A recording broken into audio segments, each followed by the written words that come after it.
শুনছেন গল্প পড়ার আসর, আপনার ভালো লাগা প্রিয় গল্পের সম্ভার।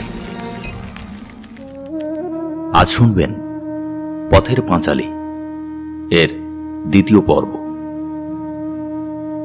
সমগ্র উপন্যাসটিকে লেখক তিনটি অংশে ভাগ করেছেন: বল্লালী বালাই, আম আঁটির ভেপু ও ক্রূর সংবাদ। পূর্বে আপনারা শুনেছেন বল্লালী বালাই নামক প্রথম পর্ব।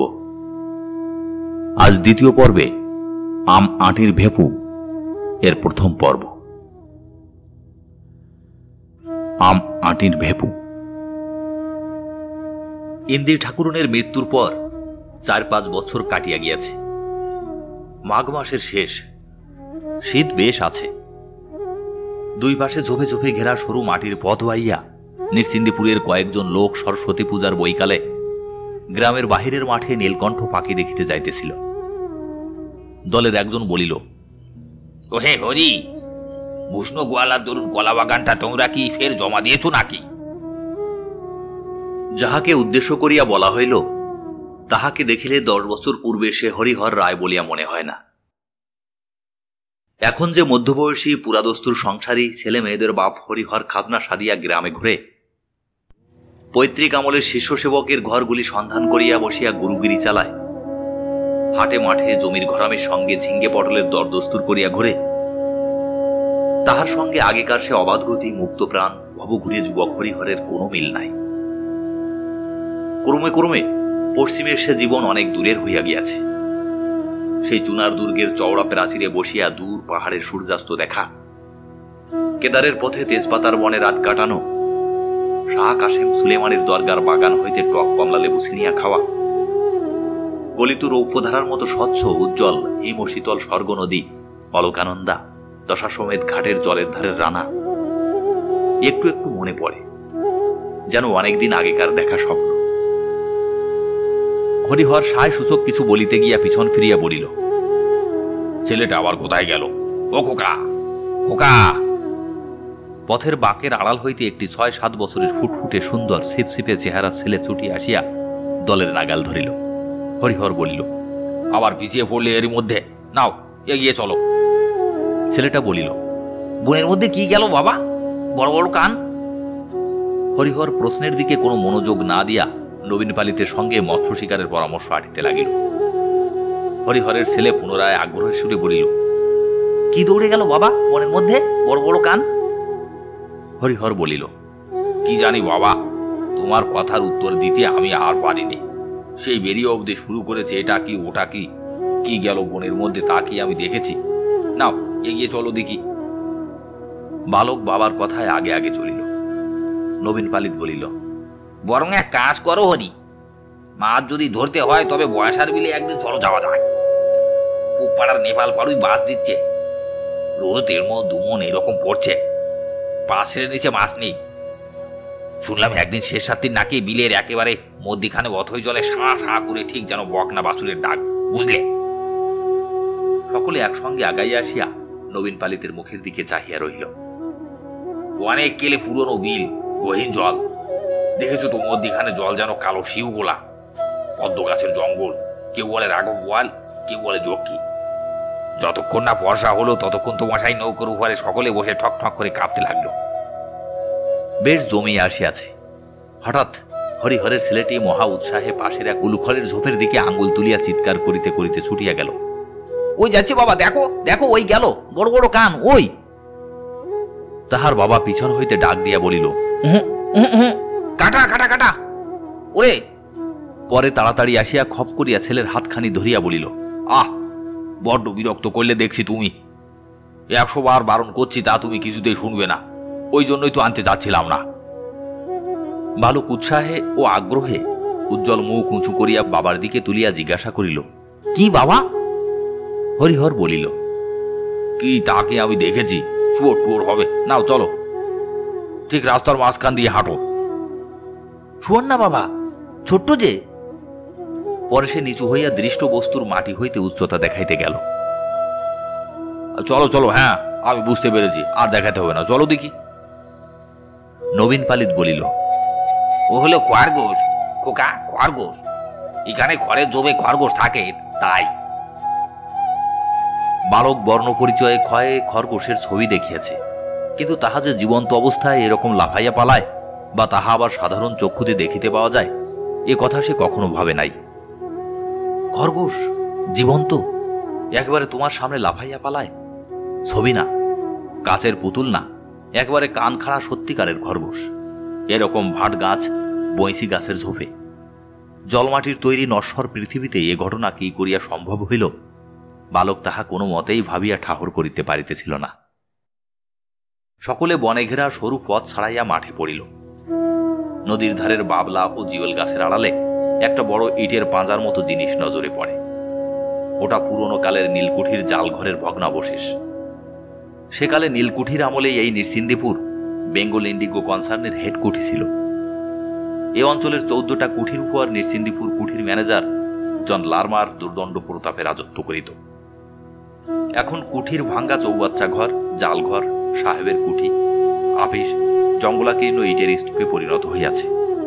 যে প্রবল প্রতাপ লারমার সাহেবের নামে একসময় এ অঞ্চলে বাঘে গরুতে এক ঘাটে জল খাইত, আজকাল 2-1 অতি বৃদ্ধ ছাড়া সে লোকের নাম পর্যন্ত কেউ জানে না। মাঠের মধ্যে বেড়াইতে বেড়াইতে নবীন পালিত মহাশয় একবার এই মাঠের উত্তর অংশের জমিতে শাঁক আলুর চাষ করিয়া কি রূপে লাভবান হইয়াছিলেন সে গল্প করিতে লাগিলেন। একজন বলিল, কুঠির ইটগুলো নাকি বিক্রি হবে শুনছিলাম, নবাবগঞ্জের মতিদা নাকি দরদস্তুর করছে। মতিদার কথায় সে ব্যক্তির সামান্য অবস্থা হইতে কি রূপ ধনবান হইয়াছে সে কথা আসিয়া পড়িল। ক্রমে তাহা হইতে বর্তমানকালের দুর্মূল্যতা, আষাঢ়ুর বাজারে কুণ্ডুদের গোলদারি দোকান পুড়িয়া যাইবার কথা, গ্রামের দিনু গাঙ্গুলির মেয়ের বিবাহের তারিখ কবে পড়িয়াছে প্রভৃতি বিবিধ আবশ্যকীয় সংবাদের আদান প্রদান হইতে লাগিল। হরিহরের ছেলে বলিল, নীলকণ্ঠ মাকি কই বাবা? বাবলা গাছে এখনই এসে বসবে। বালক মুখ উঁচু করিয়া নিকটবর্তী সমুদয় বাবলা গাছের মাথার দিকে চাহিয়া দেখিতে লাগিল। মাঠের ইতস্তত নিচু নিচু কুল গাছে অনেক কুল পাকিয়া আছে। বালক অবাক হইয়া লুব্ধ দৃষ্টিতে সেদিকে চাহিয়া চাহিয়া দেখিল। কয়েকবার কুল পাড়িতে গিয়া বাবার বকুনিতে তাহাকে নিবৃত হইতে হইল। এত ছোট গাছে কুল হয়? তাহাদের পাড়ায় যে কুলের গাছ আছে তাহা খুব উঁচু বলিয়া ইচ্ছা থাকিলেও সে সুবিধা করিতে পারে না। ভারী আঁকশিটা 2 হাতে আঁকড়াইয়া ধরিয়াও তুলিতে পারে না। কুপথ্যের জিনিস লুকাইয়া খাওয়া কষ্টসাধ্য হইয়া পড়ে। এসে টের পায়। খবর পাইয়া মা আসিয়া বাড়ি ধরিয়া লইয়া যায়। বলে, ও মা, আমার কি হবে? এমন দুষ্টু ছেলেও হয়েছ তুমি। এ সেদিন উঠলে জ্বর থেকে, আজ অমনি কুলতলায় ঘুরে বেড়াচ্ছ। একটুখানি পিছন ফিরেছি আর অমনি এসে দেখি নেই। কটা কুল খেয়েছিস দেখি, মুখ দেখি। সে বলে, কুল খায়নি তো মা, তলায় একটাও কুল পড়ে নেই, আমি বুঝি পারতে পারি?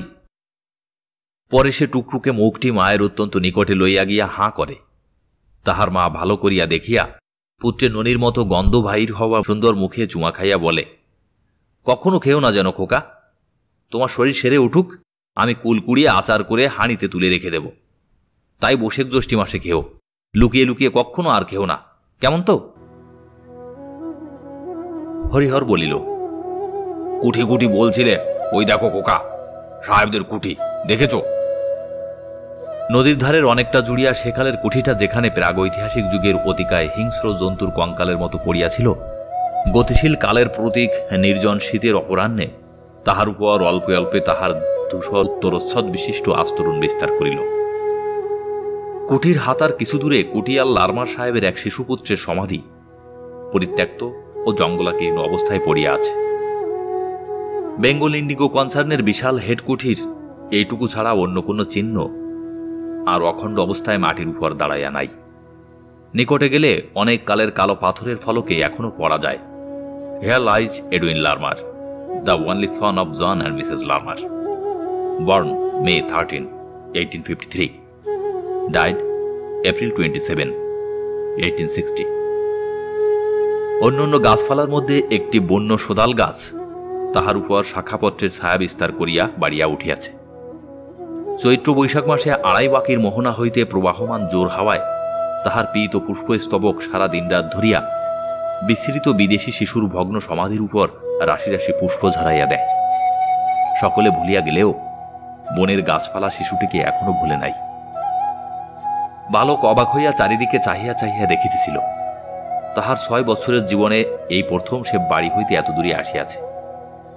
এতদিন নেতাদের বাড়ি, নিজেদের বাড়ির সামনেটা, বড়জোর রানু দিদির বাড়ি, ইহাই ছিল তাহার জগতের সীমা। কেবল একদিন তাহাদের পাড়ার ঘাটে মায়ের সঙ্গে স্নান করিতে আসিয়া সে স্নানের ঘাট হইতে আফসা দেখিতে পাওয়া কুঠির জাল ঘরটার দিকে চাহিয়া দেখিত। আঙ্গুল দিয়া দেখাইয়া বলিত, ওদিকে কি সেই কুঠি? সে তাহার বাবার মুখে, দিদির মুখে, আরো পাড়ার কত লোকের মুখে কুঠির মাঠের কথা শুনিয়াছে, কিন্তু আজ তাহার প্রথম সেখানে আসা। ওই মাঠের পর ওদিকে বুঝি মায়ের মুখের সেই রূপকথার রাজ্য? শ্যামলঙ্কার দেশের বেঙ্গমা বেঙ্গমের গাছের নিচে নির্বাসিত রাজপুত্র যেখানে তলোয়ার পাশে রাখিয়া একা শুইয়া রাত কাটায়, ওধারে আর মানুষের বাস নাই। জগতের শেষ সীমাটাই এই। ইহার পর হইতেই অসম্ভবের দেশ, অজানার দেশ শুরু হইয়াছে। বাড়ি ফিরিবার পথে সে পথের ধারে একটা নিচু ঝোপ হইতে একটা উজ্জ্বল রঙের ফলের থলো ছিঁড়িতে হাত বাড়াইল। তাহার বাবা বলিল, হা হা, হাত দিও না, হাত দিও না, আলকুশি আলকুশি। কি যে তুমি করো বাবা, বড্ড জ্বালালে দেখছি। আর কোনোদিন কোথাও নিয়ে বেরুচ্ছি না বলে দিলাম। এক্ষুনি হাত চুলকে ফোসকা হবে। পথের মাঝখান দিয়ে এত করে বলছে হাঁটতে, তা তুমি কিছুতেই শুনবে না। হাত চুলকুবে কেন বাবা? হাত চুলকুবে? বিষ বিষ। আলকুশিতে কি হাত দেয় বাবা? শুঁয়ো ফুটে রিরি করে জ্বলবে এক্ষুনি, তখন তুমি চিৎকার শুরু করবে। গ্রামের মধ্য দিয়া হরিহর ছেলেকে সঙ্গে করিয়া খিড়কির দৌড় দিয়া বাড়ি ঢুকিল। সর্বজয়া খিড়কির দৌড় খোলার শব্দে বাহিরে আসিয়া বলিল, এই এত রাত হলো, তা ওকে নিয়ে গিয়েছ না একটা দোলায়, গায়ে না কিছু? হরিহর বলিল, আহ, নিয়ে গিয়ে যা বিরক্ত। এদিকে যায় ওদিকে যায়, সামলে রাখতে পারিনে। আলকুশির ফল ধরে টানতে যায়। পরে ছেলের দিকে চাহিয়া বলিল, কুঠির মাঠ দেখবো, কুঠির মাঠ দেখবো। কেমন হলো তো কুঠির মাঠ দেখা? সকালবেলা 8টা কি 9টা। হরিহরের পুত্র আপন মনে রোয়াকে বসিয়া খেলা করিতেছে। তাহার একটা ছোট টিনের বাক্স আছে, সেটার ডালা ভাঙ্গা। বাক্সের সমুদয় সম্পত্তি সে উপুড় করিয়া মেঝেতে ঢালিয়াছে। একটা রং ওঠা কাঠের ঘোড়া, 4 পয়সা দামের একটা টোল খাওয়া টিনের ভেঁফু বাসি, গোটা কতক কড়ি, এগুলি সে মায়ের অজ্ঞাতসারে লক্ষ্মী পূজার কড়ির চুপড়ি হইতে খুলিয়া লইয়াছিল ও পাছে কেহ টের পায় এই ভয়ে সর্বদা লুকাইয়া রাখে। একটা 2 পয়সা দামের পিস্তল, কতকগুলো শুকনো নাটা ফল। দেখিতে ভালো বলিয়া তাহার দিদি কোথা হইতে অনেকগুলি কুড়াইয়া আনিয়াছিল। কিছু তাহাকে দিয়াছে, কিছু নিজের পুতুলের বাক্সে রাখিয়া দিয়াছে। খান কতক খাপড়ার কুচি।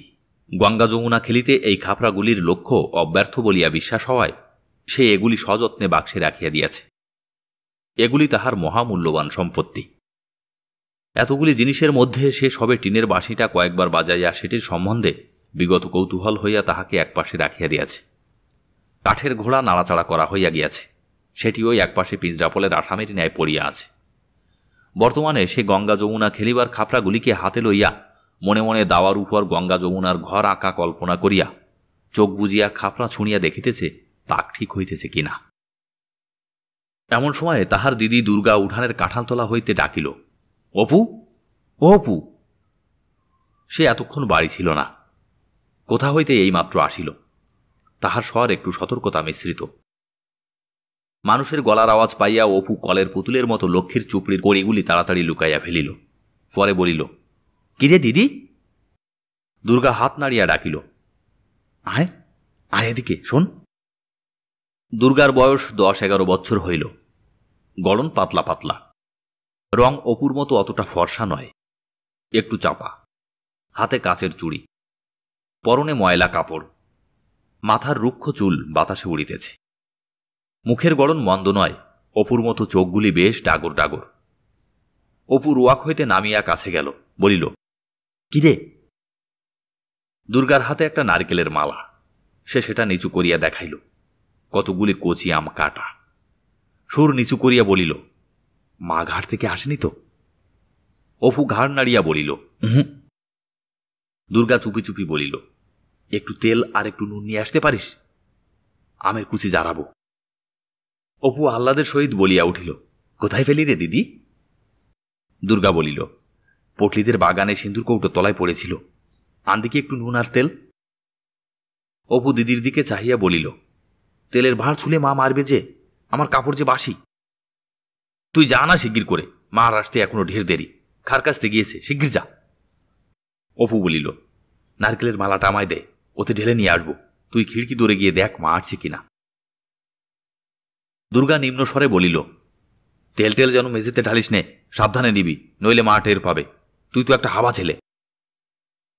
অপু বাড়ির মধ্যে হইতে বাহির হইয়া আসিলে দুর্গা তাহার হাত হইতে মালা লইয়া আমগুলি বেশ করিয়া মাখিল, বলিল, নে হাত পাত। তুই অতগুলো খাবি দিদি? অতগুলি কি হলো, এই তো ভারী বেশি, যা। আচ্ছা নে আর দুখানা। বাহ, দেখতে বেশ হয়েছে রে, একটা লঙ্কা আনতে পারিস, আর একখানা দেবো তাহলে। লঙ্কা কি করে পারবো দিদি, মা যে তক্তার উপর রেখে দেয়, আমি যে নাগাল পাইনে। তবে থাকবে যাক, আবার ও বেলা আনবো এখন। পটলিদের ডুবার ধারে রাম গাছটায় গুটি যা ধরেছে, দুপুরের রোদে তলায় ঝরে পড়ে। দুর্গাদের বাড়ির চারিদিকেই জঙ্গল। হরিহর রায়ের জ্ঞাতিভ্রাতা নীলমণি রায় সম্প্রতি গত বৎসর মারা গিয়াছেন। তাহার স্ত্রী পুত্রকন্যা লইয়া নিজ পিত্রালয়ে বাস করিতেছেন, কাজেই পাশের এভিটাও জঙ্গলাবৃত্ত অবস্থায় পড়িয়া আছে। নিকটে আর কোনো লোকের বাড়ি নেই। 5 মিনিটের পথ গেলে ভুবন মুখুজ্জের বাড়ি। হরিহরের বাড়িটাও অনেকদিন হইয়া গেল মেরামত হয় নাই। সামনের দিকে রোয়াক ভাঙ্গা, ফাটলে বন বিছুটির ও কালমেঘ গাছের বন গজাই আছে। ঘরের দোর জানালার কপাট সব ভাঙ্গা, নারিকেলের দড়ি দিয়া গড়াদের সঙ্গে বাঁধা আছে। খিড়কি দোর ঝনাত করিয়া খুলিবার শব্দ হইল এবং একটু পরেই সর্বজয়ার গলা শোনা গেল, দুর্গা, ও দুর্গা। দুর্গা বলিল, মা ডাকছে, যা দেখে আয়, ওখানা খেয়ে যা, মুখে যে নুনের গুঁড়ো লেগে আছে, মুছে ফেল। মায়ের ডাক আর একবার কানে গেলেও দুর্গার এখন উত্তর দিবার সুযোগ নাই, মুখ ভর্তি। সে তাড়াতাড়ি জ্বালানো আমের চাকলাগুলি খাইতে লাগিল। পরে এখনো অনেক অবশিষ্ট আছে দেখিয়া কাঁঠাল গাছটার কাছে সরিয়া গিয়া গুড়ির আড়ালে দাঁড়াইয়া সেগুলি গোগ্রাসে গিলিতে লাগিল। অপু তাহার পাশে দাঁড়াইয়া নিজের অংশ প্রাণপণে গিলিতেছিল, কারণ চিবাইয়া খাওয়ার সময় আর নাই। খাইতে খাইতে দিদির দিকে চাহিয়া সে দোষ সম্বন্ধে সচেতনতামূলক হাসি হাসিল। দুর্গা খালি মালাটায় এক টান মারিয়া ভ্রেন্ডা কষার বেড়া পার করিয়া নীলমণি রায়ের ভিটার দিকে জঙ্গলের মধ্যে ছুঁড়িয়া দিল। ভাইয়ের দিকে চাহিয়া বলিল, মুখটা মুছে ফেল না বাদর, নুন লেগে রয়েছে। পরে দুর্গা নিরীহ মুখে বাড়ির মধ্যে ঢুকিয়া বলিল, কি মা, কোথায় বেরুনে হয়েছিল শুনি? একলা নিজে কতদিকে যাব? সকাল থেকে খার কেচে গা গতর ব্যথা হয়ে গেল, একটুখানি কুটো গাছটা ভেঙে দুখানা করা নেই, কেবল পাড়ায় পাড়ায় টোটো টোকলা সেজে বেড়াচ্ছেন। সে বাদর কোথায়? অপু আসিয়া বলিল, মা খিদে পেয়েছে। রসো রসো, একটুখানি দাও বাবু, একটুখানি হাফ জিরাতে দাও, তোমাদের রাত দিন ভাই ফরমাস। ও দুর্গা, দেখ তো বাসুরটা হাঁক পারছে কেন? খানিকটা পরে সর্বজয়া রান্নাঘরের দাওয়ায় বটি পাতিয়া শশা কাটিতে বসিল। অপু কাছে বসিয়া পড়িয়া বলিল, আর একটু আটা বের করো না মা, মুখে বড্ড লাগে। দুর্গা নিজের ভাগ হাত পাতিয়া লইয়া সংকুচিত সুরে বলিল, চাল ভাজা আর নেই মা? অপু খাইতে খাইতে বলিল, চিবানো যায় না, আম খেয়ে দাঁত টোকে। দুর্গার ভুরুকুটি মিশ্রিত চোখ টেপায় বাধা পাইয়া তাহার কথা অর্ধপথেই বন্ধ হইয়া গেল। তাহার মা জিজ্ঞাসা করিল, আম কোথায় পেলি? সত্য কথা প্রকাশ করিতে সাহসী না হইয়া অপু দিদির দিকে জিজ্ঞাসাসূচক দৃষ্টিতে চাহিল। সর্বজয়া মেয়ের দিকে চাহিয়া বলিল, তুই ফের এখন বেরিয়েছিলি বুঝি? দুর্গা বিপন্ন মুখে বলিল, ওকে জিজ্ঞেস করো না, আমি এই তো এখন কাঁঠাল তলায় দাঁড়িয়ে, তুমি যখন ডাকলে তখন তো। স্বর্ণ গোয়ালিনী গায়ে দুহিতে আসায় কথাটা চাপা পড়িয়া গেল। তাহার মা বলিল, যা বাছুরটা ধরকে যা, ডেকে ডেকে সারা হলো, কমলে বাছুর। ও স্বর্ণ, এত বেলা করে এলে কি বাঁচে? একটু সকাল করে না এলে এই তেতপ্পর পর্যন্ত বাছুর বাঁধা। দিদির পিছনে পিছনে অপুও দুধ ধোয়া দেখিতে গেল। সে বাহির উঠানে পা দিতেই দুর্গা তাহার পিঠে দুম করিয়া নির্ঘাতে এক কিল বসাইয়া দিয়া কহিল, লক্ষ্মী ছাড়া বাদর। পরে মুখ ভেঙাইয়া কহিল, আম খেয়ে দাঁত টোকে গিয়েছে, আবার কোনোদিন আম দেবো কেউ, ছাই দেব। এই ও বেলায় পটলিদের কাঁকুড়ি তলায় আম কুড়িয়ে এনে জারাবো, এত বড় বড় গুটি হয়েছে, মিষ্টি যেন গু। দেব তোমায়, খেয়ে এখন। হাওয়া একটা কোথাকার, যদি এতটুকু বুদ্ধি থাকে। দুপুরের কিছু পরে হরিহর কাজ সারিয়া বাড়ি ফিরিল। সে আজকাল গ্রামের অন্নদা রায়ের বাটিতে গোমস্তার কাজ করে। জিজ্ঞাসা করিল, অপুকে দেখছি নে? সর্বজয়া বলিল, অপু তো ঘরে ঘুমোচ্ছে। দুর্গা বুঝি? সে সেই খেয়ে বেরিয়েছে। সে বাড়ি থাকে কখন? দুটো খাওয়ার সঙ্গে যা সম্পর্ক। আবার সেই খিদে ফেলে তবে আসবে। কোথায় কার বাগানে, কার আমতলায় জামতলায় ঘুরছে। এই ৩৪ মাসের রোদ্দুরে ফের দেখো না এই জ্বরে পড়ল বলে। অত বড় মেয়ে, বলে বোঝাবো কত? কথা শোনে না কানে নেয়? একটু পরে হরিহর খাইতে বসিয়া বলিল, আজ 10 ঘরায় তাগাদার জন্য গেছিলাম, বুঝলে? একজন লোক, খুব মাতব্বর, 5টা-6টা গোলা বাড়িতে, বেশ পয়সাওয়ালা লোক। আমায় দেখে দণ্ডবোধ করে বললে, দাদা ঠাকুর, আমায় চিনতে পারছেন? আমি বললাম, না বাবু, আমি তো কই। বললে, আপনার কর্তা থাকতে তখন পুজো আচ্চার সবসময় তিনি আসতেন, পায়ের ধুলো দিতেন। আপনারা আমাদের গুরুতুল্য লোক। এবার আমরা বাড়ি শুদ্ধ মন্ত্র নেব ভাবছি। তা আপনি আজ্ঞে করেন না, তবে ভরসা করে বলি, আপনি কেন মন্ত্রটা দেন না? তা আমি তাদের বলেছি, আজ আর কোনো কথা বলবো না, ঘুরে এসে 2-1 দিনে, বুঝলে? সর্বজয়া ডালের বাটি হাতে দাঁড়াইয়াছিল। বাটি মেঝেতে নামাইয়া সামনে বসিয়া পড়িল। বলিল, হ্যাঁ গো, তা মন্দ কি? দাও না ওদের মন্তর। কি জাত? হরিহর সুর নামাইয়া বলিল, বলো না কাউকে, সদ্গোপ। তোমার তো আবার গল্প করে বেড়ানো স্বভাব। আমি আবার কাকে বলতে যাব? তা হোক গে সদ্গোপ, দাও গিয়ে দিয়ে। এই কষ্ট যাচ্ছে। ওই রায়বাড়ির 8টা টাকা ভরসা, তাও 2-3 মাস অন্তর তবে দেয়। আর এদিকে রাজ্যের দেনা। কাল ঘাটের পথে সেজ ঠাকুরুন বললে, বৌমা, আমি বন্ধক ছাড়া টাকা ধার দেই নে, তবে তুমি অনেক করে বললে বলে দিলাম। আজ 5 মাস হয়ে গেল, টাকা আর রাখতে পারবো না। এদিকে রাধা বৈষ্ণবের বউ তো ছিঁড়ে খাচ্ছে, 2 বেলা তাগাদা আরম্ভ করেছে। ছেলেটার কাপড় নেই, 2-3 জায়গায় সেলাই। বাসা আমার তাই ভরে হাসি মুখে নেচে নেচে বেড়ায়। আমার এমন হয়েছে যে ইচ্ছে করে একদিকে বেরিয়ে যাই। আর একটা কথা ওরা বলছিল, বুঝলে? বলছিল, গায়ে তো বামুন নেই। আপনি যদি এই গায়ে উঠে আসেন, তবে জায়গা জমি দিয়ে বাস করাই। গায়ে 1 ঘর বামুন বাস করানো আমাদের বড্ড ইচ্ছে। তা কিছু ধানের জমি টমি দিতেও রাজি। পয়সার তো অভাব নেই। আজকাল চাষাদের ঘরে লক্ষ্মী বাঁধা, ভদ্র লোকেরই হয়ে পড়েছে যা আবাদ জোবাদ। আগ্রহে সর্বজয়ের কথা বন্ধ হইবার উপক্রম হইল। তা তুমি রাজি হলে না কেন? বললেই হতো যে আচ্ছা আমরা আসবো, ওরকম একটা বড় মানুষের আশ্রয়। এ গায়ে তোমার আছে কি? শুধু ভিটে কামড়ে পড়ে থাকা। হরিহর হাসিয়া কহিল, পাগল, তখনই কি রাজি হতে আছে? ছোট লোক ভাববে ঠাকুরের হাঁড়ি দেখছি শিখে উঠেছে। ওতে খেলো হয়ে যেতে হয়, তা নয়। দেখি একবার চুপি চুপি মজুমদার মশাইয়ের সঙ্গে পরামর্শ করে। আর এখন ওঠ বললেই কি ওঠা চলে? সব বেটা এসে বলবে টাকা দাও, নইলে যেতে দেব না। দেখি পরামর্শ করে কি রকম দাঁড়ায়। এই সময় মেয়ে দুর্গা কোথা হইতে পা টিপিয়া টিপিয়া আসিয়া বাহিরের দুয়ারের আড়াল হইতে সতর্কতার সহিত একবার উঁকি মারিল, এবং অপর পক্ষ সম্পূর্ণ সজাগ দেখিয়া ওধারে পাঁচিলের পাশ বাহিয়া বাহির বাটির রোয়াকে উঠিল। দালানের দুয়ার আস্তে আস্তে ঠেলিয়া দেখিল উহা বন্ধ আছে। এদিকে রোয়াকে দাঁড়ানো অসম্ভব, রৌদ্রের তাপে পা পুড়িয়া যায়। কাজেই সে স্থান হইতে নামিয়া গিয়া উঠানের কাঁঠাল তলায় দাঁড়াইল। রোদ যে বেড়াইয়া তাহার মুখ রাঙা হইয়া উঠিয়াছে, আঁচলের খুঁটে কি কতকগুলো যত্ন করিয়া বাঁধা। সে আসিয়াছিল এই জন্য যে যদি বাহিরের দুয়ার খোলা পায় এবং মা ঘুমাইয়া থাকে, তবে ঘরের মধ্যে চুপি চুপি ঢুকিয়া একটু শুইয়া লইবে। কিন্তু বাবার, বিশেষত মার সামনে সম্মুখ দুয়ার দিয়া বাড়ি ঢুকিতে তাহার সাহস হইল না। উঠানে নামিয়া সে কাঁঠাল তলায় দাঁড়াইয়া কি করিবে ঠিক করিতে না পারিয়া নিরুৎসাহভাবে এদিক ওদিক চাহিতে লাগিল।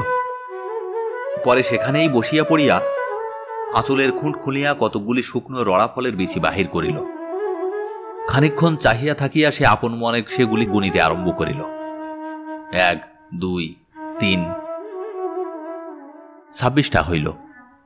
পরে সে 2-3টা করিয়া বিছি হাতের উল্টা পিঠে বসাইয়া উঁচু করিয়া ছুড়িয়া দিয়া পরে হাতের সোজা পিঠ পাতিয়া ধরিতে লাগিল। মনে মনে বলিতে লাগিল, অপুকে এইগুলো দেব, আর এইগুলো পুতুলের বাক্সে রেখে দেব। কেমন বিচিগুলো তেল চুকচুক করছে, আজই গাছ থেকে পড়েছে। ভাগ্যিস আগে গেলাম, নইলে সব গরুতে খেয়ে ফেলে দিত। ওদের রাঙি গাইটাই একেবারে রাক্ষস, সব জায়গায় যাবে। সেবার কতগুলো এনেছিলাম, আর এইগুলো নিয়ে অনেকগুলো হলো। সে খেলা বন্ধ করিয়া সমস্ত বিচি আবার সযত্নে আঁচলের খুঁটে বাঁধিল। পরে হঠাৎ কি ভাবিয়া রুক্ষ চুলগুলি বাতাসে উড়াইতে উড়াইতে মহা খুশির সহিত পুনরায় সোজা বাটির বাহির হইয়া গেল। অপুদের বাড়ি হইতে কিছু দূরে একটা খুব বড় অশ্বত্থ গাছ ছিল। কেবল তাহার মাথাটা উহাদের দালানের জানালা কি রোয়াক হইতে দেখা যায়। অপু মাঝে মাঝে সেই দিকে চাহিয়া দেখিত। যতবার সে চাহিয়া দেখে ততবার তাহার যেন অনেক অনেক অনেক দূরের কোনো দেশের কথা মনে হয়। কোন দেশ এ তাহার ঠিক ধারণা হইত না। কোথায় যেন কোথাকার দেশ। মার মুখে ওই সব দেশের রাজপুত্রদের কথাই সে শোনে। অনেক দূরের কথায় তাহার শিশু মনে একটা বিস্ময় মাখানো আনন্দের ভাবের সৃষ্টি করিত। নীল রঙের আকাশটা অনেক দূর, ঘুড়িটা কুঠির মাঠটা অনেক দূর। সে বুঝাইতে পারিত না, বলিতে পারিত না কাহাকেও, কিন্তু এসব কথায় তাহার মন যেন কোথায় উড়িয়া চলিয়া যাইত। এবং সর্বাপেক্ষা কৌতূহলের বিষয় এই যে অনেক দূরের এই কল্পনা তাহার মনকে অত্যন্ত চাপিয়া তাহাকে যেন কোথায় লইয়া ফেলিয়াছে। ঠিক সেই সময়ে মায়ের জন্য তাহার মন কেমন করিয়া উঠিত। যেখানে সে যাইতেছে সেখানে তাহার মা নাই।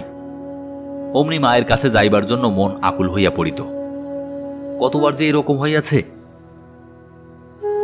আকাশের গায়ে অনেক দূরে একটা চিল উড়িয়া যাইতেছে। কুরুমে ছোট্ট ছোট্ট ছোট্ট হইয়া নীলুদের তাল গাছের উঁচু মাথাটা পিছনে ফেলিয়া দূর আকাশে কুরুমে মিলাইয়া যাইতেছে। চাহিয়া দেখিতে দেখিতে এক দৌড়ে রান্নাঘরের দাওয়ায় উঠিয়া গৃহকার্যরত মাকে জড়াইয়া ধরিত। মা বলিত, দেখো দেখো ছেলের কাণ্ড দেখো। ছাড় ছাড়, দেখছি সক্রিয় হাত। ছাড়ো মানিক আমার, সোনা আমার, তোমার জন্য ওই দেখো চিংড়ি মাছ ভাজছি। তুমি যে চিংড়ি মাছ ভালোবাসো। হ্যাঁ, দুষ্টুমি করো না, ছাড়ো। আহারাদির পর দুপুরবেলা তাহার মা কখনো কখনো জানালার ধারে আঁচল পাতিয়া শুইয়া ছেঁড়া কাশিদাসী মহাভারতখানা সুর করিয়া পড়িত। বাড়ির ধারে নারিকেল গাছটাতে শঙ্খচিল ডাকিত। অপু নিকটে বসিয়া হাতের লেখা ক খ লিখিতে লিখিতে এক মনে মায়ের মুখের মহাভারত পড়া শুনিত। দুর্গাকে তাহার মা বলিত, একটা পান সেজে দিত দুর্গা। অপু বলিত, মা সেই ঘুটে কুড়ানোর গল্পটা। তাহার মা বলে, ঘুটে কুড়ানোর কোন গল্প বলতো? ও সেই হরিহরের, সে তো অন্নদামঙ্গলে আছে, এতু তো নেই। পরে পান মুখে দিয়া সুর করিয়া পড়িতে থাকিত। রাজা বলে, শুনো শুনো মনির নন্দন, কহিব অপূর্ব কথা না যায় বর্ণন। সমুদত্ত নামে রাজা, সিন্ধু দেশে ঘর, দেবদেজে হিংসা সদা অতি। অপু অমনি মায়ের মুখের কাছে হাতখানি পাতিয়া বলিত, আমায় একটু পান। মা চিবানো পান নিজের মুখ হইতে ছেলের প্রসারিত হাতের উপর রাখিয়া বলিত, বড্ড তেতো, এই খয়ের গুলোর দোষ। রোজ হাটে বারণ করি, ও খয়ের যেন আনে না, তবুও। জানালার বাহিরে বাঁশবনের দুপুরের রৌদ্রমাখানো শেওড়া ঘেঁটু বনের দিকে চাহিয়া চাহিয়া মহাভারতের, বিশেষত কুরুক্ষেত্রের যুদ্ধের কথা শুনিতে শুনিতে সে তন্ময় হইয়া যায়। মহাভারতের সমস্ত চরিত্রের মধ্যে কর্ণের চরিত্র বড় ভালো লাগে তাহার কাছে। ইহার কারণ কর্ণের উপর তাহার কেমন একটা মমতা হয়। রথের চাকা মাটিতে পুঁতিয়া গিয়াছে, দুই হাতে প্রাণপণে সেই চাকা মাটি হইতে টানিয়া তুলিবার চেষ্টা করিতেছেন। সেই নিরস্ত্র অসহায় বিপন্ন কর্ণের অনুরোধ মিনতি উপেক্ষা করিয়া অর্জুন তীর ছুঁড়িয়া তাহাকে মারিয়া ফেলিলেন। মায়ের মুখে এই অংশ শুনিতে শুনিতে দুঃখে অপুর শিশুহৃদয় পূর্ণ হইয়া উঠিত। চোখের জল বাগ মানিত না। চোখ ছাপাইয়া তাহার নরম তুলতুলে গাল বাহিয়া গড়াইয়া পড়িত। সঙ্গে সঙ্গে মানুষের দুঃখে চোখে জল পড়ার যে আনন্দ, তাহা তাহার মনোরাজ্যে নব অনুভূতির সজীবত্ব লইয়া পরিচিত হইতে লাগিল।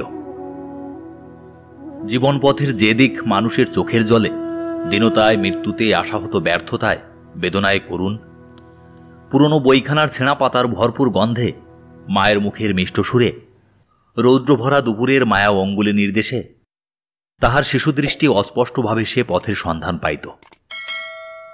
বেলা পড়িলে মা গৃহকার্যে উঠিয়া গেলে সে বাহিরে আসিয়া রোয়াকে দাঁড়াইয়া দূরের সেই অসত্য গাছটার দিকে একদিন চাহিয়া দেখে। হয়তো কড়া চৈত্র বৈশাখের রৌদ্রে গাছটার মাথা ধোঁয়া ধোঁয়া অস্পষ্ট, নয়তো বৈকালের রাঙা রোদ অলসভাবে গাছটার মাথায় জড়াইয়া আছে। সকলের চেয়ে এই বৈকালের রাঙা রোদ মাখানো গাছটার দিকে চাহিয়াই তাহার মন কেমন করিত।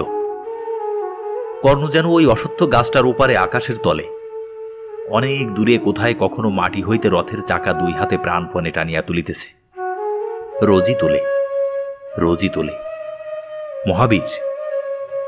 কিন্তু চিরদিনের কৃপার পাত্র কর্ণ, বিজয়বীর অর্জুন নহে যে রাজ্য পাইল, মান পাইল, রথের উপর হইতে বাণ ছুঁড়িয়া বিপন্ন শত্রুকে নাশ করিল।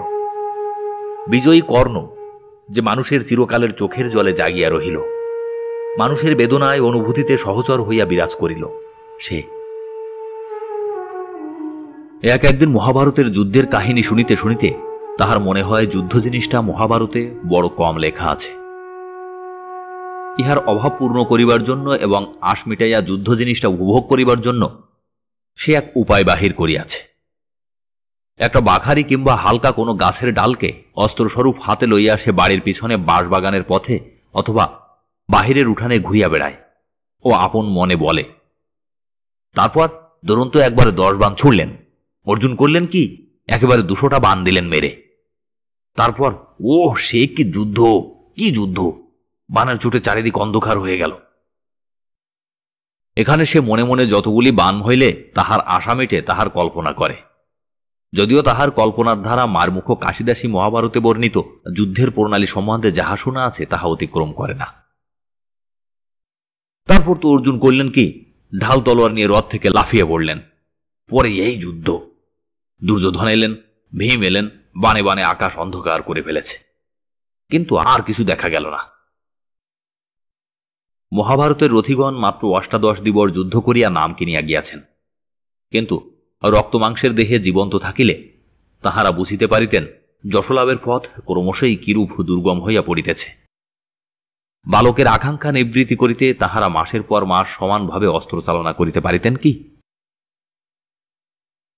গ্রীষ্মকালের দিনটা, বৈশাখের মাঝামাঝি। নীলমণি রায়ের ভিটার দিকে জঙ্গলের ধারে সেদিন দুপুরের কিছু পূর্বে দ্রোণগুরু বড় বিপদে পড়িয়াছিলেন। কপিধ্বজ রথ একেবারে তাহার ঘাড়ের উপরে। গান্ডীব ধনু হইতে ব্রহ্মাস্ত্র মুক্ত হইবার বিলম্ব চক্ষের পলক মাত্র। কুরুসৈন্য দলে হাহাকার উঠিয়াছে। এমন সময় শেওড়ার বনের অধিক হইতে হঠাৎ কে কৌতুকের কণ্ঠে জিজ্ঞাসা করিল, ও কি রে অপু? অপু চমকিয়া উঠে আকর্ণ টানা জ্যাকে হঠাৎ ছাড়িয়া দিয়া চাহিয়া দেখিল তাহার দিদি জঙ্গলের মধ্যে দাঁড়াইয়া তাহার দিকে চাহিয়া খিলখিল করিয়া হাসিতেছে। অপু চাহিতেই বলিল, হ্যাঁ রে পাগলা, আপন মনে কি বকছিস বিড়বিড় করে, আর হাত পা নাড়ছিস? পরে সে ছুটিয়া আসিয়া সস্নেহে ভাইয়ের কচি গালে চুমু খাইয়া বলিল, পাগল, পাগল একটা, কোথাকার একটা পাগল। কি বকছিলি রে আপন মনে? অপু লজ্জিত মুখে বারবার বলিতে লাগিল, যা বকছিলাম বুঝি, আচ্ছা যা। পরে সে অপুর হাত ধরিয়া বনের মধ্যে লইয়া চলিল। খানিক দূর গিয়া হাসি মুখে আঙ্গুল দিয়া দেখাইয়া বলিল, দেখেছিস কত নোনা পেকেছে, এখন কি করে পাওয়া যায় বল দেখি? অপু বলিল, অনেক রে দিদি, একটা কঞ্চি দিয়ে পাওয়া যায় না? দুর্গা বলিল, তুই এক কাজ কর, ছুটে গিয়ে বাড়ির মধ্যে থেকে আংশিটা নিয়ে আয় দেখি, আংশি দিয়ে টান দিলে পড়ে যাবে দেখিস এখন। কয়েক মাস কাটিয়া গিয়াছে। সর্বজয়া ভুবন মুখুজ্জের বাড়ির কুয়া হইতে জল তুলিয়া আনিল। পিছনে পিছনে অপু মায়ের আঁচল মুঠা পাকাইয়া ধরিয়া ও বাড়ি হইতে আসিল। সর্বজয়া ঘোড়া নামাইয়া রাখিয়া বলিল, তা তুই পিছনে পিছনে অমন করে ঘুরতে লাগলি কেন বল দেখি? ঘরকন্যার কাজকর্ম সারবো তবে তো ঘাটে যাব, কাজ করতে দিবি না? না। অপু বলিল, তা হোক, কাজ তুমি ও বেলা করো, এখন মা তুমি ঘাটে যাও। পরে মায়ের সহানুভূতি আকর্ষণের আশায় অতীব করুণ স্বরে কহিল, আচ্ছা আমার কি খিদে পায় না? আর 4 দিন যে খাইনি। খাওনি তো করবো কি? রোদ্দুরে বেরিয়ে বেরিয়ে জ্বর বাঁধিয়ে বসবে। বললে কথা কানে নাও নাকি তোমরা? সৃষ্টির কাজ করব তবে তো ঘাটে যাব, বসে তো নেই। যা, ওরকম দুষ্টুমি করিস নে। তোমাদের ফরমাস মতো কাজ করবার সাধ্য আমার নেই, যা। অপু মায়ের আঁচল আরো জোর করিয়া মুঠা পাকাইয়া ধরিয়া বলিল, কখনো তোমায় কাজ করতে দেব না, রোজই তো কাজ করো, একদিন বুঝি বাদ যাবে না? এখনই ঘাটে যাও। না, আমি শুনবো না, করো দেখি কেমন কাজ করবে। সর্বজয়া পুত্রের দিকে চাহিয়া বলিল, ওরকম দুষ্টুমি করো না, ছি, এই হয়ে গেল বলে, আর একটুখানি সবুর করো, ঘাটে যাব, ছুটে এসে তোমার ভাত ছড়িয়ে দেব।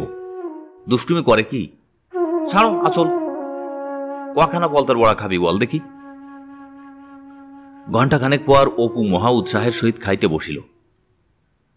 গ্লাস তুলিয়া সে ঢক ঢক করিয়া অর্ধেকখানি খালি করিয়া ফেলিয়া পরে আরো 2-1 গ্লাস খাইয়া কিছু ভাত পাতের নিচে ছড়াইয়া বাকি জলটুকু শেষ করিয়া হাত তুলিয়া বসিল। কই খাচ্ছিস কই? এতক্ষণ তো ভাত ভাত করে হাঁপাচ্ছিলে, পলতার বড়া, ওই তো সব ফেলে রাখলি। খেলি কি তবে? সর্বজয়া 1 বাটি দুধ ভাত মাখিয়া পুত্রকে খাওয়াইতে বসিল। দেখি হাঁ কর। তোমার কপালখানা মন্ডা না, মেঠাই না, দুটো ভাত আর ভাত। এ ছেলের দশা দেখলে হইয়া আসে, রোজ ভাত খেতে বসে মুখ কাছুমাছু। বাঁচবে কি খেয়ে? বাঁচতে কি এসেছো? আমায় জ্বালাতে এসেছো বই তো নয়। ওরকম মুখ ঘুরিও না, ছি। হাঁ করো লক্ষ্মী। দেখি, এই দলাটা হলেই হয়ে গেল। আবার ওবেলা টুনুদের বাড়িতে মনসার ভাসান হবে, তুই জানিস না বুঝি? শিগগির শিগগির খেয়ে নিয়ে চলো। আমরা সব। দুর্গা বাড়ি ঢুকিল। কোথা হইতে ঘুরিয়া আসিতেছে, 1 পা ধুলা। কপালের সামনে 1 গোছা চুল সোজা হইয়া প্রায় 4 আঙুল উঁচু হইয়া আছে। সে সবসময় আপন মনে ঘুরিতেছে। পাড়ায় সমবয়সী ছেলে মেয়েদের সঙ্গে তাহার বড় একটা খেলাধুলা নাই।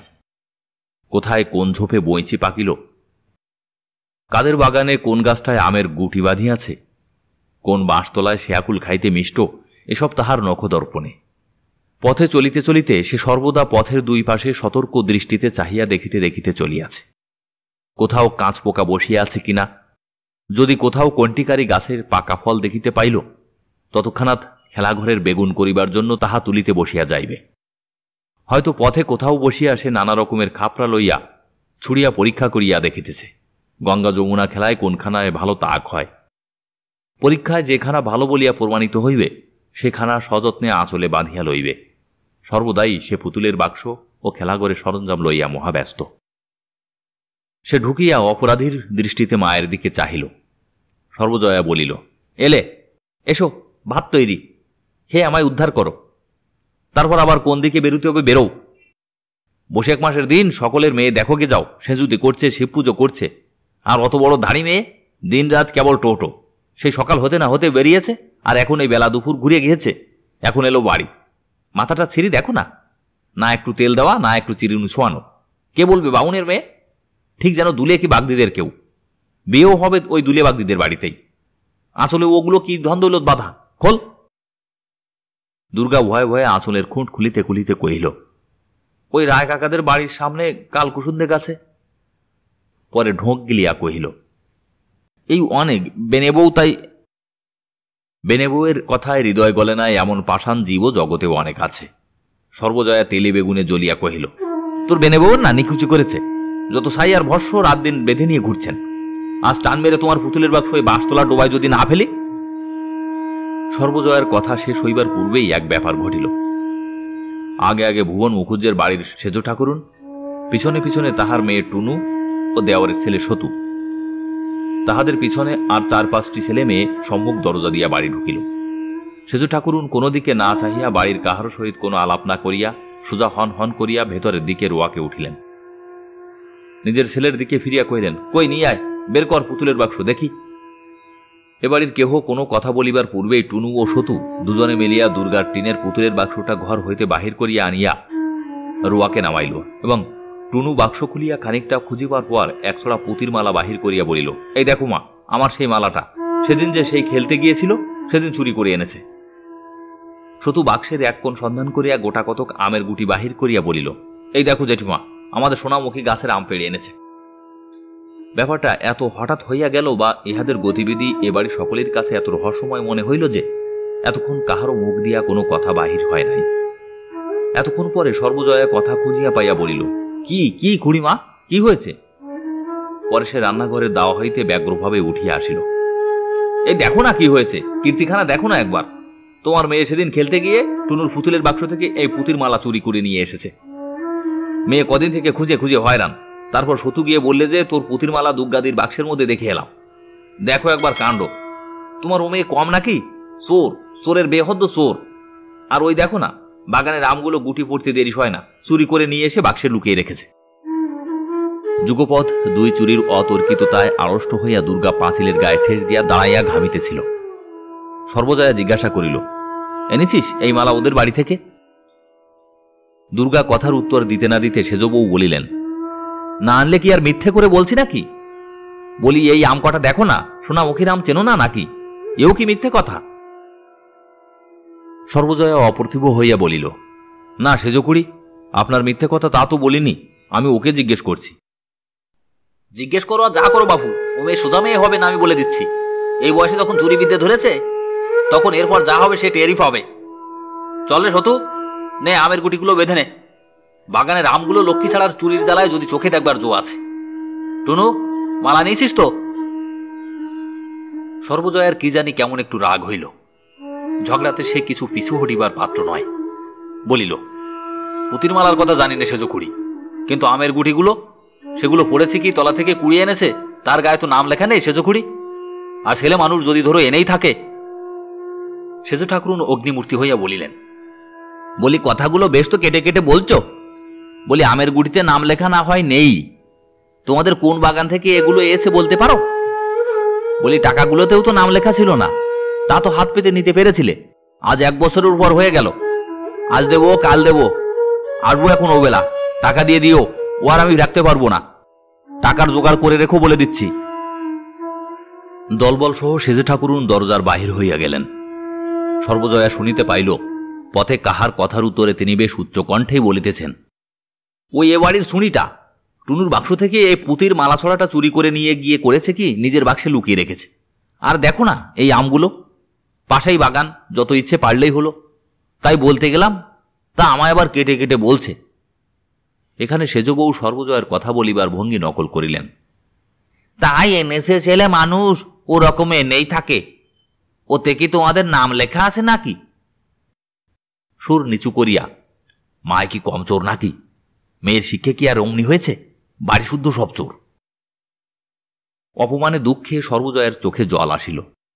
সে ফিরিয়া দুর্গার রুক্ষ চুলের গোছা টানিয়া ধরিয়া ডালুহাত মাখা হাতে দুধ দাঁড় করিয়া তাহার পিঠে কিলের উপর কিল ও চড়ের উপর চড় মারিতে মারিতে বলিতে লাগিল, আপদ বালাই একটা কোত্থেকে এসে জুটেছে, বলে আপদ চুকে যায়, মরেও না যে বাঁচি, হাড় জুড়োয়। বেরো বাড়ি থেকে, দূর হয়ে যা, যায় এক্ষুনি বেরো। দুর্গা মার খাইতে খাইতে ভয়ে খিড়কির দৌড় দিয়া ছুটিয়া বাহির হইয়া গেল। তাহার ছেঁড়া রুক্ষ চুলের গোছা 2-1 গাছা সর্বজয়ের হাতে থাকিয়া গেল। অপু খাইতে খাইতে অবাক হইয়া সমস্ত ব্যাপার দেখিতেছিল। দিদি পুঁতির মালা চুরি করিয়া আনিয়াছিল কিনা তাহা সে জানে না। পুঁতির মালাটা সে ইহার আগে কোনো দিন দেখে নাই, কিন্তু আমের গুটি যে চুরির জিনিস নয় তাহা সে নিজে জানে। কাল বৈকালে দিদি তাহাকে সঙ্গে করিয়া টুনুদের বাগানে আম কুড়াইতে গিয়াছিল এবং সোনামুখীর তলায় আম কটা পড়িয়াছিল। সে জানে দিদি কুড়াইয়া লইল, সে জানে কাল হইতে অনেকবার দিদি বলিয়াছে, ও এবার সেই আমের গুটিগুলো জ্বালাবো, কেমন তো? কিন্তু মা অসুবিধাজনকভাবে বাড়ি উপস্থিত থাকার দরুন উক্ত প্রস্তাব আর কার্যে পরিণত করা সম্ভব হয় না। দিদির অত্যন্ত আশার জিনিস আমগুলো এভাবে লইয়া গেল, তাহার উপর আবার দিদি এরূপভাবে মায়েরও খাইল। দিদির চুল ছিঁড়িয়া দেওয়ায় মায়ের উপর তাহার অত্যন্ত রাগ হইল। যখন তাহার দিদির মাথার সামনে রুক্ষ চুলের গোছা খাড়া হইয়া বাতাসে উড়ে, তখনই কি জানি কেন দিদির উপর অত্যন্ত মমতা হয়। কেমন যেন মনে হয় দিদির কেহ কোথাও নাই, সে যেন একা একা কোথা হইতে আসিয়াছে, উহার সাথেই এখানে কেহ নাই। কেবলই মনে হয় কেমন করিয়া সে দিদির সকল দুঃখ ঘুচাইয়া দিবে, সকল অভাব পূরণ করিয়া তুলিবে, তাহার দিদিকে সে এতটুকু কষ্টে পড়িতে দিবে না। খাওয়ার পরে অপু মায়ের ভয়ে ঘরের মধ্যে বসিয়া পড়িতে লাগিল, কিন্তু তাহার মন থাকিয়া থাকিয়া কেবলই বাহিরে ছুটিয়া যাইতেছিল। বেলা একটু পড়িলে সে টুনুদের বাড়ি, পটলিদের বাড়ি, নেতাদের বাড়ি, একে একে সকল বাড়ি খুঁজিল। দিদি কোথাও নাই। রাজকৃষ্ট পালিতের স্ত্রী ঘাট হইতে জল লইয়া আসিতেছিলেন। তাহাকে জিজ্ঞাসা করিল, জেঠিমা, আমার দিদিকে দেখেছ? সে আজ ভাত খায়নি, কিছু খায়নি। মা তাকে আজ বড্ড মেরেছে। মার খেয়ে কোথায় পালিয়েছে দেখেছ জেঠিমা? বাড়ির পাশের পথ দিয়া যাইতে যাইতে ভাবিল, বাঁশবনে সে যদি বসিয়া থাকে। সেদিকে গিয়া সমস্ত খুঁজিয়া দেখিল। সে খিড়কির দরজা দিয়া বাড়ি ঢুকিয়া দেখিল বাড়িতে কেহ নাই। তাহার মা বোধ হয় ঘাটে কি অন্য কোথাও গিয়াছে। বাড়িতে বৈকালের ছায়া পড়িয়া আসিয়াছে।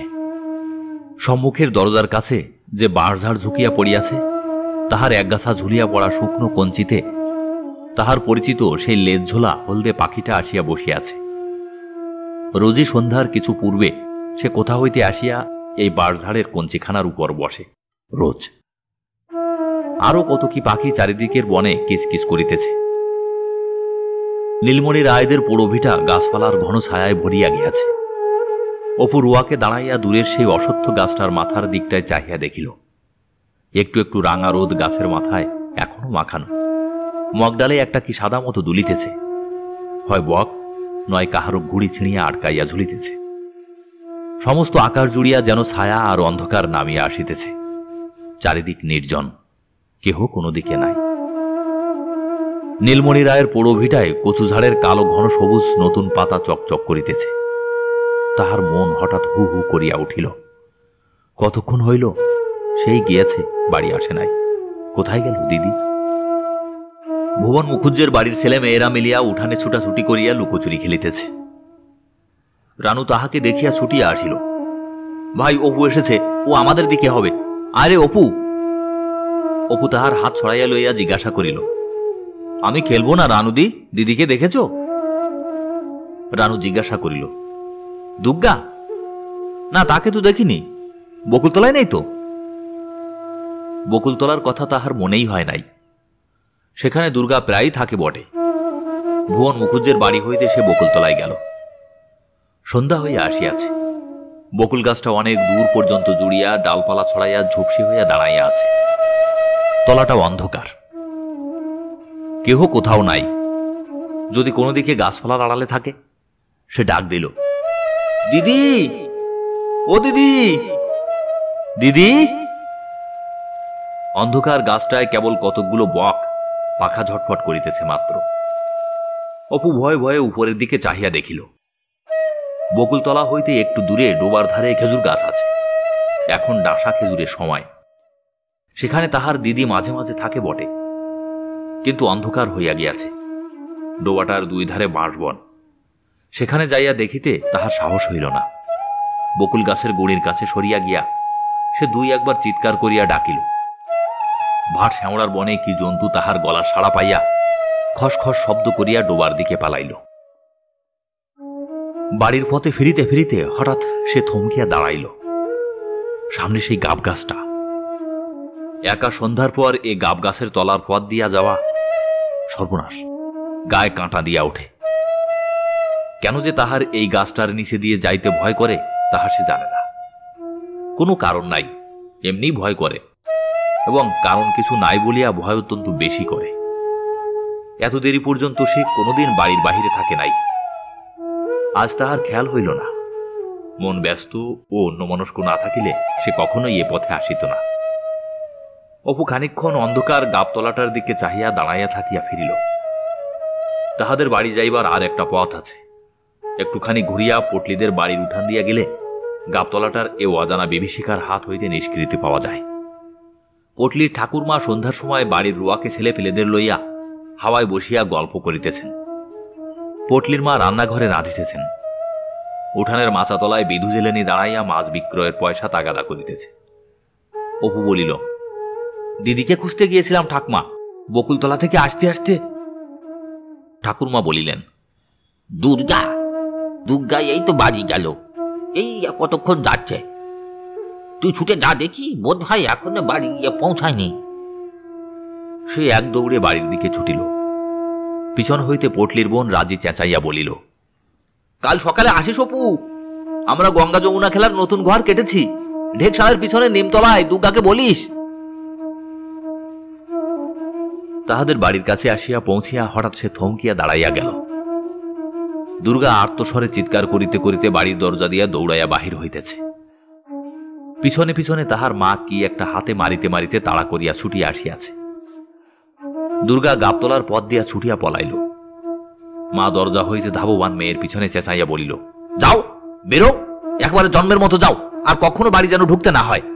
বালাই আপদ চুকে যাক, একবারে ছাতিম তলা দিয়ে আসি। ছাতিম তলাই গ্রামের শ্মশান।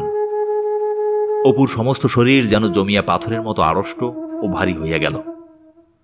তাহার মা সবেমাত্র ভিতরের বাড়িতে ঢুকিয়া মাটির প্রদীপটা রোয়াকের ধার হইতে উঠাইয়া লইতেছে। সে পা টিপিয়া টিপিয়া বাড়ি ঢুকিতেই তাহার মা তাহার দিকে চাহিয়া বলিল, তুমি আবার এত রাত পর্যন্ত কোথায় ছিলে শুনি?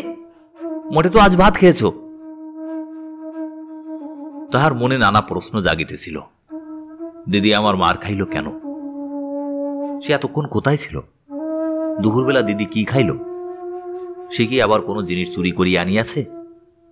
কিন্তু ভয়ে কোনো কথা না বলিয়া সে কলের পুতুলের মতো মায়ের কথা মতো কাজ করিয়া ঘরের মধ্যে ঢুকিল। পরে ভয়ে ভয়ে প্রদীপ উস্কাইয়া নিজের ছোট বইয়ের দপ্তরটি বাহির করিয়া পড়িতে বসিল। সে পড়ে মোটে তৃতীয় ভাগ, কিন্তু তাহার দপ্তরে দুখানা মোটা মোটা ভারী ইংরেজি কি বই, কবিরাজি ঔষধের তালিকা, একখানা পাতাছেঁড়া দাশুরায়ের পাঁচালি, একখানা ১৩০৩ সালের পুরাতন পাঁজি প্রভৃতি আছে। সে নানা স্থান হইতে চাহিয়া এগুলি জোগাড় করিয়াছে এবং এগুলি না পড়িতে পারিলেও রোজ একবার করিয়া খুলিয়া দেখে। খানিকক্ষণ দেওয়ালের দিকে চাহিয়া সে কি ভাবিল, পরে আর একবার প্রদীপ উস্কাইয়া দিয়া পাতা ছেঁড়া দাশুরায়ের পাঁচালিখানা খুলিয়া অন্যমনস্কভাবে পাতা উল্টাইতেছে। এমন সময়ে সর্বজয়া এক বাটি দুধ হাতে করিয়া ঢুকিয়া বলিল, এসো খেয়ে নাও দেখি। অপু দ্বিরুক্তি না করিয়া বাটি উঠাইয়া দুধ চুমুক দিয়া খাইতে লাগিল। অন্যদিন হইলে এত সহজে দুধ খাইতে তাহাকে রাজি করানো খুব কঠিন হইত। একটুখানি মাত্র খাইয়া সে বাটি হইতে মুখ নামাইল। সর্বজয়া বলিল, ও কি, নাও সবটুকু খেয়ে ফেলো। ওইটুকু দুধ ফেলে তবে বাঁচবে কি খেয়ে? অপু বিনা প্রতিবাদে দুধের বাটি পুনরায় মুখে উঠাইল। সর্বজয়া দেখিল সে মুখে বাটি ধরিয়া রহিয়াছে, কিন্তু চুমুক দিতেছে না। তাহার বাটি শুদ্ধ হাতটা কাঁপিতেছে। পরে অনেকক্ষণ মুখে ধরিয়া রাখিয়া হঠাৎ বাটি নামাইয়া সে মায়ের দিকে চাহিয়া ভয়ে কাঁদিয়া উঠিল। সর্বজয়া আশ্চর্য হইয়া বলিল, কি হলো রে, কি হয়েছে? জিভ কামড়ে ফেলেছিস? অপু মায়ের কথা শেষ হইবার সঙ্গে সঙ্গে ভয়ের বাঁধ না মানিয়া ডুকরিয়া কাঁদিয়া উঠিয়া বলিল, দিদির জন্য বড্ড মন কেমন করছে। সর্বজয়া অল্পক্ষণ মাত্র চুপ করিয়া বসিয়া পরে সরিয়া আসিয়া ছেলের গায়ে হাত বুলাইতে বুলাইতে শান্ত সুরে বলিতে লাগিল, কেঁদো না, কেঁদো না, অমন করে কেঁদো না। ওই পটলিদের কি নেড়াদের বাড়ি বসে আছে, কোথায় যাবে অন্ধকারে? কম দুষ্টু মেয়ে নাকি? সেই দুপুরবেলা বেরুলো, সমস্ত দিনের মধ্যে আর চুলের টিকি দেখা গেল না। না খাওয়া না দাওয়া, কোথাও ও পাড়ার পালিতদের বাগানে বসেছিল, সেখানে বসে কাঁচা আম আর জামরুল খেয়েছে। এক্ষুনি ডাকতে পাঠাচ্ছি, কেঁদো না অমন করে, আবার জ্বর আসবে, ছি। পরে সে আঁচল দিয়া ছেলের চোখে জল মুছাইয়া দিয়া বাকি দুধটুকু খাওয়াইবার জন্য বাটি তাহার মুখে তুলিয়া ধরিল। হা করো দেখি লক্ষ্মী শোনা, উনি এলেই ডেকে আনবেন এখন। একেবারে পাগল, কোত্থেকে একটা পাগল এসে জন্মেছে। আর এক চুমুক, হ্যাঁ। রাত অনেক হইয়াছে। উত্তরের ঘরের তক্তপোষে অপু ও দুর্গা শুইয়া আছে। অপুর পাশে তাহার মায়ের শুইবার জায়গা খালি আছে, কারণ মা এখনো রান্নাঘরের কাজ সারিয়া আসে নাই। তাহার বাবা আহারাদি সারিয়া পাশের ঘরে বসিয়া তামাক খাইতেছেন। বাবা বাড়ি আসিয়া দুর্গাকে পাড়া হইতে খুঁজিয়া আনিয়াছেন। বাড়ি আসিয়া পর্যন্ত দুর্গা কাহারও সঙ্গে কোনো কথা বলে নাই। খাওয়া দাওয়া সারিয়া আসিয়া চুপ করিয়া শুইয়াছে। অপু দুর্গার গায়ে হাত দিয়া জিজ্ঞাসা করিল, দিদি, মা কি দিয়ে মেরেছিল রে সন্ধেবেলা? তোর চুল ছিঁড়ে দিয়েছে? দুর্গার মুখে কোনো কথা নাই। সে পুনরায় জিজ্ঞাসা করিল, আমার উপর রাগ করেছিস দিদি? আমি তো কিছু করিনি। দুর্গা আস্তে আস্তে বলিল, না বই কি, তবে সতু কি করে টের পেলে যে পুতির মালা আমার বাক্সে আছে? অপু প্রতিবাদের উত্তেজনায় উঠিয়া বসিল, না সত্যি, আমি তোর গা ছুঁয়ে বলছি দিদি, আমি তো দেখাইনি। আমি জানি না যে তোর বাক্সে আছে। কাল শুধু বিকেলবেলা এসেছিল, ওর সেই বড় রাঙা ভাটাটা নিয়ে আমরা খেলছিলাম। তারপর বুঝলি দিদি, শুধু তোর পুতুলের বাক্স খুলে কি দেখছিল। আমি বললাম, ভাই তুমি আমার দিদির বাক্সে হাত দিও না, দিদি আমাকে বকে। সেই সময় দেখেছে। পরে সে দুর্গার গায়ে হাত বুলাইয়া বলিল, খুব লেগেছে রে দিদি, কোথায় মেরেছে মা? দুর্গা বলিল, আমার কানের পাশে মা যা একটা বাড়ি মেরেছে, রক্ত বেরিয়েছিল, এখনো কনকন করছে এইখানে, এই দেখ হাত দিয়ে এইখানে। তাই তো রে, কেটে গিয়েছে যে, একটু ফিদিমের তেল লাগিয়ে দেব দিদি। থাকবে, কাল পালিতদের বাগানে বিকেলবেলা যাব, বুঝলি? কামরাঙা যা পেকেছে, এই এত বড় বড়, কাউকে যেন বলিস নে, তুই আর আমি চুপি চুপি যাব। আমি আজ দুপুরবেলা দুটো পেড়ে খেয়েছি, মিষ্টি যেন গুড়। একদিনের ব্যাপারটা এই রূপে ঘটিল। অপু বাবার আদেশে তালপাতে 7খানা ক খ হাতের লেখা শেষ করিয়া কি করা যায় ভাবিতে ভাবিতে বাড়ির মধ্যে দিদিকে খুঁজিতে গেল। দুর্গা মায়ের ভয়ে সকালে নাহিয়া আসিয়া ভিতরের উঠানে পেঁপে তোলায় পূর্ণি পুকুরের ব্রত করিতেছে। উঠানে ছোট্ট চৌকোনা গর্ত কাটিয়া তাহার চারিধারে ছোলা মটর ছড়াইয়া দিয়াছিল। ভিজে মাটিতে সেগুলির অঙ্কুর বাহির হইয়াছে। চারিদিকে কলার ছোট বোক পুতিয়া ধারে পিটুলি গলার আলপনা দিতেছে। পদ্মলতা, পাখি, ধানের শীষ, নতুন ওঠা সূর্য। দুর্গা বলিল, দাঁড়া, এই মন্ত্রটা বলে নিয়ে চল, এক জায়গায় যাব। কোথারে দিদি? চল না, নিয়ে যাব এখন, দেখিস এখন। পরে আনুষঙ্গিক বিধি অনুষ্ঠান সাঙ্গ করিয়া সেই এক নিঃশ্বাসে আবৃত্তি করিতে লাগিল। পূর্ণিপুকুর পুষ্পমালা কে পুজেরে দুপুরবেলা, আমি সতী লীলাবতী, ভাইয়ের বোন ভাগ্যবতী।